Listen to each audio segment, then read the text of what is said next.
ರೇಣುಕಾಸ್ವಾಮಿ ಕೊಲೆ ಪ್ರಕರಣಕ್ಕೆ ಸಂಬಂಧಪಟ್ಟಂತೆ 17 ಆರೋಪಿಗಳು ನ್ಯಾಯಾಧೀಶರ ಮುಂದೆ ಹಾಜರಾಗಿದ್ದಾರೆ. ಕೆಲವೇ ಕ್ಷಣಗಳಲ್ಲಿ ಡಿ ಗ್ಯಾಂಗ್ ವಿಚಾರಣೆ ಕೂಡ ಆರಂಭ ಆಗುತ್ತೆ. 57ನೇ ಸಿಸಿಎಚ್ ಕೋರ್ಟ್ನಲ್ಲಿ ವಿಚಾರಣೆ ಆರಂಭ ಆಗಲಿದೆ. ಧನ್ವೀರ್ ಜೊತೆ ಆಪ್ತ ಸ್ನೇಹಿತನ ಜೊತೆ ನಟ ದರ್ಶನ್ ಅವರು ಆಗಮಿಸಿದ್ದಾರೆ ಕೋರ್ಟ್ಗೆ. 57ನೇ ಸಿಸಿಎಚ್ ಕೋರ್ಟ್ನಲ್ಲಿ ಈಗ ಕೆಲ ಕ್ಷಣಗಳಲ್ಲೇ ವಿಚಾರಣೆ ಆರಂಭ ಆಗುತ್ತೆ.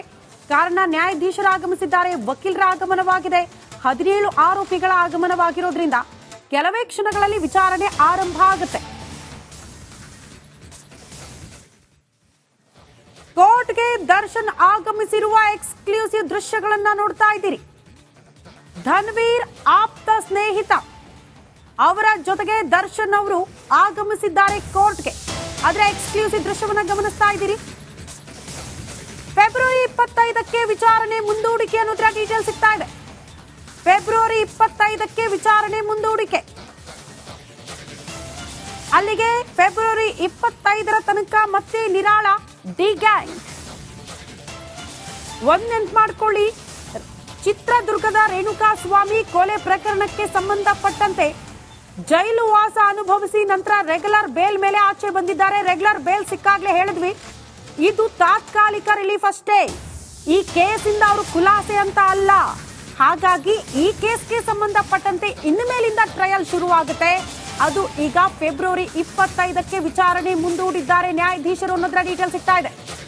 ಅಲ್ಲಿಗೆ ಕೋರ್ಟ್ ಯಾವಾಗೆಲ್ಲ ಸೂಚನೆ ಕೊಡುತ್ತೋ ಆಗೆಲ್ಲ ಕೂಡ ಕೋರ್ಟ್ಗೆ ಹಾಜರಾಗಬೇಕಾಗುತ್ತೆ ಆರೋಪಿಗಳು. ಕಂಪ್ಲೀಟ್ ಆಗಿ ಬೇಲ್ ಸಿಕ್ಕು ಈ ಕೇಸಿಂದ ಖುಲಾಸೆ ಅಂತೂ ಅಲ್ಲ. ಪದೇ ಪದೇ ಈ ರೀತಿ ವಿಚಾರಣೆಯ ಬಿಸಿ ಅಂತೂ ಡಿ ಗ್ಯಾಂಗ್ಗೆ ಇದ್ದೇ ಇರುತ್ತೆ. ಈಗ ಫೆಬ್ರವರಿ 25ಕ್ಕೆ ಅದನ್ನ ಮುಂದೂಡಲಾಗಿದೆ ಅನ್ನೋದ್ರ ಡೀಟೇಲ್ ಸಿಗ್ತಾ ಇದೆ. ಅಲ್ಲಿ ತನಕ ಮತ್ತೆ ಸ್ವಲ್ಪ ನಿರಾಳ ಡಿ ಗ್ಯಾಂಗ್. ಮತ್ತೊಂದು ವಿಚಾರ ನಾವು ಗಮನಿಸಬೇಕು, 7 ಜನ ಆರೋಪಿಗಳ ಜಾಮೀನು ರದ್ದಾಗಬೇಕು ಅಂತ ಒಂದ್ ಕಡೆ ಪೊಲೀಸರು ಸುಪ್ರೀಂ ಕೋರ್ಟ್ ಕದಾನು ತಟ್ಟಿದ್ದಾರೆ. ಅಲ್ಲೂ ಕೂಡ ಅರ್ಜಿ ಸಲ್ಲಿಕೆ ಆಗಿದೆ. ಆ ಟೆನ್ಷನ್ ಬೇರೆ ಇದೆ ಡಿ ಗ್ಯಾಂಗ್ ಅವರಿಗೆ. ಅದರ ಮಧ್ಯದಲ್ಲಿ ಈಗ ಟ್ರಯಲ್ ಬಿಸಿ. ಫೆಬ್ರವರಿ 25ಕ್ಕೆ ವಿಚಾರಣೆ ಮುಂದೂಡಲಾಗಿದೆ ಅನ್ನೋದ್ರ ಡೀಟೇಲ್ ಸಿಗ್ತಾ ಇದೆ. ಈ ಬಗ್ಗೆ ಮತ್ತಷ್ಟು ಡೀಟೇಲ್ಸ್ ಅನ್ನ ಕೊಡ್ತಾ ಹೋಗ್ತಾರೆ ನಮ್ಮ ಪ್ರತಿನಿಧಿ ನಾಗರಾಜ್ ದೂರವಾಣಿ ಸಂಪರ್ಕದಲ್ಲಿ. ನಾಗರಾಜ್, 25ಕ್ಕೆ ವಿಚಾರಣೆ ಮುಂದೂಡಿಕೆ, ಎಕ್ಸಾಕ್ಟ್ಲಿ ಸಾರ್ವಜನಿಕರು ಇದ್ರ ಬಗ್ಗೆ ಮಾಹಿತಿ ಕೊಡೋದಾದ್ರೆ ಹೆಂಗೆ ಈ ಪ್ರಕ್ರಿಯೆಗಳೆಲ್ಲ ಸಾಗುತ್ತೆ ಅಂತ? ಶ್ರುತಿ, ಯಾವುದೇ ಒಂದು ಅಪರಾಧ ಪ್ರಕರಣ ನ್ಯಾಯಾಲಯದಲ್ಲಿ ವಿಚಾರಣೆ ಆರಂಭ ಆದಂತ ಸಂದರ್ಭದಲ್ಲಿ ನ್ಯಾಯಾಲಯ ಪ್ರತಿ ಒಂದು ಹಂತದಲ್ಲಿ ದಿನಾಂಕಗಳನ್ನ ನಿಗದಿಪಡಿಸುತ್ತಾ ಹೋಗುತ್ತೆ. ಹಾಗೆ ಏನು ಈ ಒಂದು ರೇಣುಕಾಸ್ವಾಮಿ ಕೊಲೆ ಪ್ರಕರಣದಲ್ಲಿ ಒಟ್ಟು 17 ಆರೋಪಿಗಳು ಜಾಮೀನಿನ ಮೇಲೆ ಹೊರಗಡೆ ಬಂದಿದ್ರು. ಅದಾದ ಬಳಿಕ ಅವರಿಗೆ ಇವತ್ತು ವಿಚಾರಣೆಗೆ ನ್ಯಾಯಾಲಯಕ್ಕೆ ಹಾಜರಾಗೋದಕ್ಕೆ ಸೂಚನೆಯನ್ನು ಕೊಟ್ಟಿತ್ತು. ಅದರಂತೆ ನಟ ದರ್ಶನ್, ಪವಿತ್ರ ಗೌಡ ಸೇರಿ 17 ಆರೋಪಿಗಳು ಇವತ್ತು 57ನೇ ಸಿಸಿಎಚ್ ನ್ಯಾಯಾಲಯಕ್ಕೆ ಹಾಜರಾಗಿದ್ದಿತ್ತು. ಈ ವೇಳೆ ಏನು ದರ್ಶನ್ ಮತ್ತೆ ಪವಿತ್ರ ಗೌಡ ಭೇಟಿ ವಿಶೇಷವಾಗಿದ್ದಿತ್ತು ಇವತ್ತು ಒಂದು ಕೋರ್ಟ್ ನ ಸಂದರ್ಭದಲ್ಲಿ. ಯಾಕಂತಂದ್ರೆ ಇವರು ಪರಪ್ಪನಗ್ರಹಾರಕ್ಕೆ ಜೂನ್ 11ನೇ ತಾರೀಕು ಬಂಧನ ಆದ ಬಳಿಕ ಅಲ್ಲಿಂದ 13 ದಿನಗಳ ಕಾಲ ಪೊಲೀಸ್ ಕಸ್ಟಡಿಯಲ್ಲಿ ಇದ್ದು ನಂತರ ಜೈಲಿಗೆ ಹೋಗ್ತಾರೆ.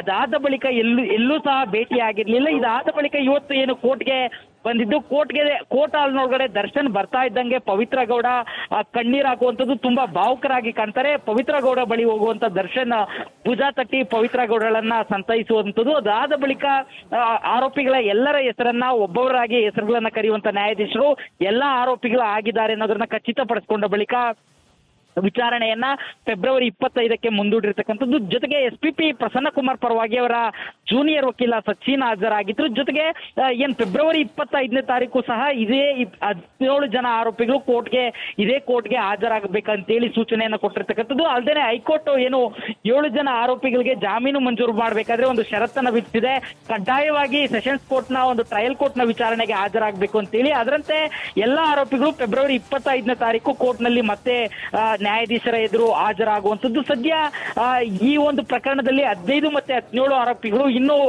ಚಾರ್ಜಸ್ ನ ಒಂದು ಏನು ಶ್ಯೂರಿಟಿ ಪ್ರೋಸೆಸ್ ಇದೆ ಅದನ್ನ ಮುಗಿಸಿಲ್ಲ, ಅದನ್ನ ಬೇಗ ಮುಗಿಸಿ ಅಂತೇಳಿ ಅವ್ರಿಗೆ ಸೂಚನೆಯನ್ನ ಜಡ್ಜ್ ನೀಡಿದ್ದು. ಇದಾದ ಬಳಿಕ ಎಲ್ಲಾ ಆರೋಪಿಗಳು ಕೋರ್ಟ್ ಆವರಣದಿಂದ ಹೊರಗಡೆ ಹೋಗ್ತಾ ಇರ್ತಕ್ಕಂಥದ್ದು. ಶ್ರುತಿ.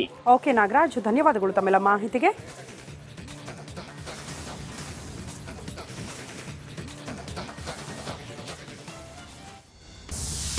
ರೇಣುಕಾಸ್ವಾಮಿ ಕೊಲೆ ಪ್ರಕರಣಕ್ಕೆ ಸಂಬಂಧಪಟ್ಟಂತೆ 17 ಆರೋಪಿಗಳು ನ್ಯಾಯಾಧೀಶರ ಮುಂದೆ ಹಾಜರಾಗಿದ್ದಾರೆ. ಕೆಲವೇ ಕ್ಷಣಗಳಲ್ಲಿ ಡಿ ಗ್ಯಾಂಗ್ ವಿಚಾರಣೆ ಕೂಡ ಆರಂಭ ಆಗುತ್ತೆ. 57ನೇ ಸಿಸಿಎಚ್ ಕೋರ್ಟ್ನಲ್ಲಿ ವಿಚಾರಣೆ ಆರಂಭ ಆಗಲಿದೆ. ಧನ್ವೀರ್ ಜೊತೆ ಆಪ್ತ ಸ್ನೇಹಿತನ ಜೊತೆ ನಟ ದರ್ಶನ್ ಅವರು ಆಗಮಿಸಿದ್ದಾರೆ ಕೋರ್ಟ್ಗೆ. 57ನೇ ಸಿಸಿಎಚ್ ಕೋರ್ಟ್ನಲ್ಲಿ ಈಗ ಕೆಲ ಕ್ಷಣಗಳಲ್ಲೇ ವಿಚಾರಣೆ ಆರಂಭ ಆಗುತ್ತೆ. ಕಾರಣ ನ್ಯಾಯಾಧೀಶರು ಆಗಮಿಸಿದ್ದಾರೆ, ವಕೀಲರ ಆಗಮನವಾಗಿದೆ, 17 ಆರೋಪಿಗಳ ಆಗಮನವಾಗಿರೋದ್ರಿಂದ ಕೆಲವೇ ಕ್ಷಣಗಳಲ್ಲಿ ವಿಚಾರಣೆ ಆರಂಭ ಆಗುತ್ತೆ. ಕೋರ್ಟ್ಗೆ ದರ್ಶನ್ ಆಗಮಿಸಿರುವ ಎಕ್ಸ್ಕ್ಲೂಸಿವ್ ದೃಶ್ಯಗಳನ್ನ ನೋಡ್ತಾ ಇದ್ದೀರಿ. ಧನ್ವೀರ್ ಆಪ್ತ ಸ್ನೇಹಿತ ಅವರ ಜೊತೆಗೆ ದರ್ಶನ್ ಅವರು ಆಗಮಿಸಿದ್ದಾರೆ ಕೋರ್ಟ್ಗೆ. ಅದರ ಎಕ್ಸ್ಕ್ಲೂಸಿವ್ ದೃಶ್ಯವನ್ನ ಗಮನಿಸ್ತಾ ಇದ್ದೀರಿ. ಫೆಬ್ರವರಿ 25ಕ್ಕೆ ವಿಚಾರಣೆ ಮುಂದೂಡಿಕೆ ಅನ್ನೋದ್ರ ಡೀಟೇಲ್ ಸಿಗ್ತಾ ಇದೆ.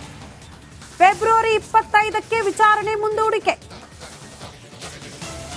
ಅಲ್ಲಿಗೆ ಫೆಬ್ರವರಿ 25ರ ತನಕ ಮತ್ತೆ ನಿರಾಳ ಡಿ ಗ್ಯಾಂಗ್.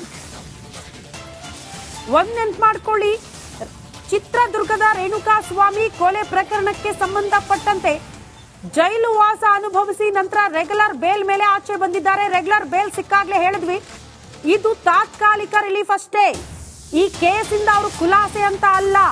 ಹಾಗಾಗಿ ಈ ಕೇಸ್ಗೆ ಸಂಬಂಧಪಟ್ಟಂತೆ ಇನ್ನು ಮೇಲಿಂದ ಟ್ರಯಲ್ ಶುರುವಾಗುತ್ತೆ.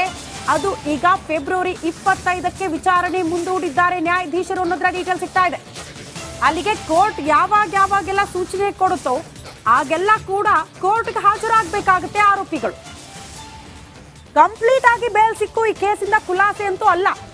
ಪದೇ ಪದೇ ಈ ರೀತಿ ವಿಚಾರಣೆಯ ಬಿಸಿ ಅಂತೂ ಡಿ ಗ್ಯಾಂಗ್ಗೆ ಇದ್ದೇ ಇರುತ್ತೆ. ಈಗ ಫೆಬ್ರವರಿ 25ಕ್ಕೆ ಅದನ್ನ ಮುಂದೂಡಲಾಗಿದೆ ಅನ್ನೋದ್ರ ಡೀಟೇಲ್ ಸಿಗ್ತಾ ಇದೆ. ಅಲ್ಲಿ ತನಕ ಮತ್ತೆ ಸ್ವಲ್ಪ ನಿರಾಳ ಡಿ ಗ್ಯಾಂಗ್. ಮತ್ತೊಂದು ವಿಚಾರ ನಾವು ಗಮನಿಸಬೇಕು, 7 ಜನ ಆರೋಪಿಗಳ ಜಾಮೀನು ರದ್ದಾಗಬೇಕು ಅಂತ ಒಂದ್ ಕಡೆ ಪೊಲೀಸರು ಸುಪ್ರೀಂ ಕೋರ್ಟ್ ಕದಾನು ತಟ್ಟಿದ್ದಾರೆ. ಅಲ್ಲೂ ಕೂಡ ಅರ್ಜಿ ಸಲ್ಲಿಕೆ ಆಗಿದೆ. ಆ ಟೆನ್ಷನ್ ಬೇರೆ ಇದೆ ಡಿ ಗ್ಯಾಂಗ್ ಅವರಿಗೆ. ಅದರ ಮಧ್ಯದಲ್ಲಿ ಈಗ ಟ್ರಯಲ್ ಬಿಸಿ.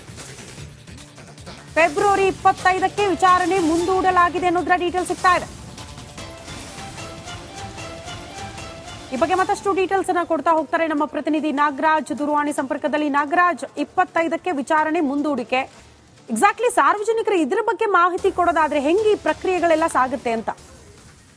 ಶ್ರುತಿ, ಯಾವುದೇ ಒಂದು ಅಪರಾಧ ಪ್ರಕರಣ ನ್ಯಾಯಾಲಯದಲ್ಲಿ ವಿಚಾರಣೆ ಆರಂಭ ಆದಂತ ಸಂದರ್ಭದಲ್ಲಿ ನ್ಯಾಯಾಲಯ ಪ್ರತಿ ಒಂದು ಹಂತದಲ್ಲಿ ದಿನಾಂಕಗಳನ್ನ ನಿಗದಿಪಡಿಸುತ್ತಾ ಹೋಗುತ್ತೆ.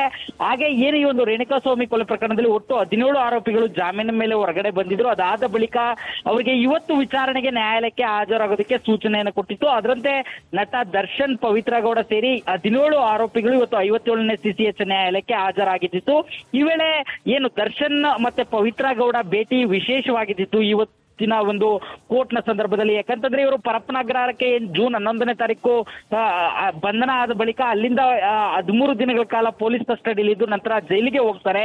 ಅದಾದ ಬಳಿಕ ಎಲ್ಲೂ ಸಹ ಭೇಟಿ ಆಗಿರ್ಲಿಲ್ಲ. ಇದಾದ ಬಳಿಕ ಇವತ್ತು ಏನು ಕೋರ್ಟ್ಗೆ ಬಂದಿದ್ದು, ಕೋರ್ಟ್ ಹಾಲ್ನೊಳಗಡೆ ದರ್ಶನ್ ಬರ್ತಾ ಇದ್ದಂಗೆ ಪವಿತ್ರ ಗೌಡ ಕಣ್ಣೀರ್ ಹಾಕುವಂಥದ್ದು ತುಂಬಾ ಭಾವುಕರಾಗಿ ಕಾಣ್ತಾರೆ. ಪವಿತ್ರ ಗೌಡ ಬಳಿ ಹೋಗುವಂತ ದರ್ಶನ್ ಭುಜ ತಟ್ಟಿ ಪವಿತ್ರ ಗೌಡಳನ್ನ ಸಂತೈಸುವಂಥದ್ದು. ಅದಾದ ಬಳಿಕ ಆರೋಪಿಗಳ ಎಲ್ಲರ ಹೆಸರನ್ನ ಒಬ್ಬೊಬ್ಬರಾಗಿ ಹೆಸರುಗಳನ್ನ ಕರೆಯುವಂತ ನ್ಯಾಯಾಧೀಶರು ಎಲ್ಲಾ ಆರೋಪಿಗಳು ಆಗಿದ್ದಾರೆ ಅನ್ನೋದನ್ನ ಖಚಿತಪಡಿಸಿಕೊಂಡ ಬಳಿಕ ವಿಚಾರಣೆಯನ್ನ ಫೆಬ್ರವರಿ 25ಕ್ಕೆ ಮುಂದೂಡಿರ್ತಕ್ಕಂಥದ್ದು. ಜೊತೆಗೆ